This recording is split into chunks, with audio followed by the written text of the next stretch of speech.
audio seems to sort itself out a little bit transmission. The Chias, or the Chias port, is probably, I'm going to guess here now, but I'm going to say it's probably about 3.5 to 4 hours down the coast from me. Very much up near the Canadian border. And so we're in the mid-coast. We're about, well, if you think of where the Chias is, and you think about where New Hampshire and Maine is really, we're pretty much halfway, well, maybe a little less than halfway up the coast. And so I'm which is originating. So there you go. And that's where we are. So we're on the beach. Well, we're right up direct. We're running transmitter how your station is set up. With K4KOE, I believe it goes over K4KOE. W1UJR. Okay, very good. Well, let me move the microphone around a little bit. And Bruce, I'm going to record a little bit of this, just so you know what you sound like. At times you're 10 over S9. Very, very good signal here. So we'll have some audio for you to listen to. I'll post it on there if you don't mind. If you want to hear it, I'll let you hear how you sound. Just shooting some video here in the shack. Station?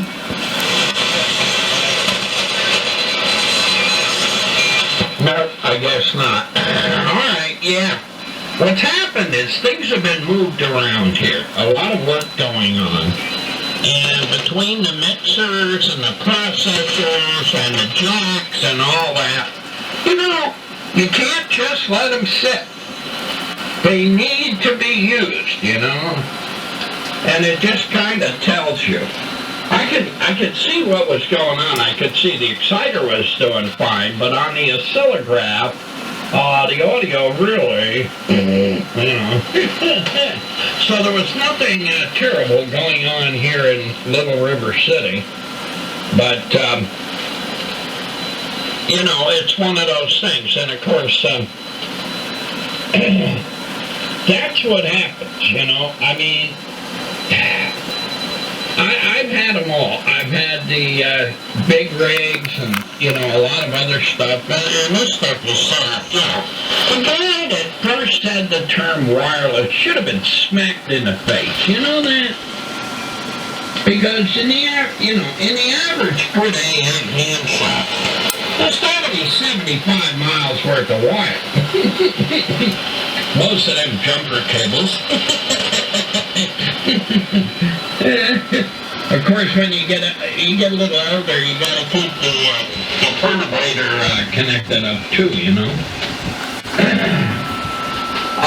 And it doesn't mean it couldn't come back. So I've got my odds on things here.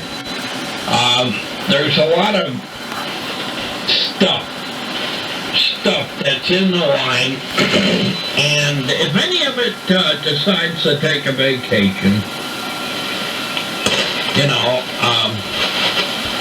what we're using here, and so people know, I'm using a Flexmobile, sometimes called a Flexomatic, and I've had this one for some time. Your antennae is functioning. I don't care what you put up. Remember, Mother Nature is in control, and Murphy quite often is in control of Mother Nature.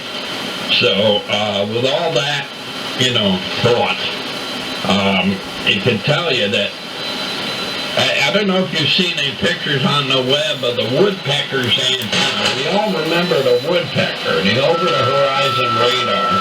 And even with that, if Mother Nature didn't want it to get through, you're not getting through.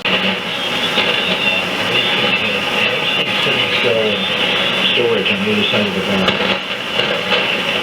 Yeah, I think, that's my, someday I'll get around to it.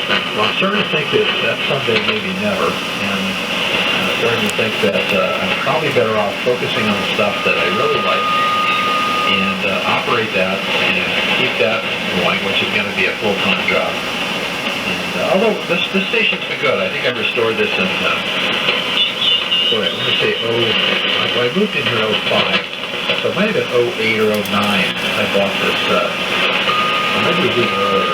Anyway, this 30K station, I restored it, and I haven't had no problem. I think you knock on St. James Gray, let me do that, St. James Gray, the cabinets, and I haven't had one problem other than the light bulb going out in the display of the 32, or the 310A.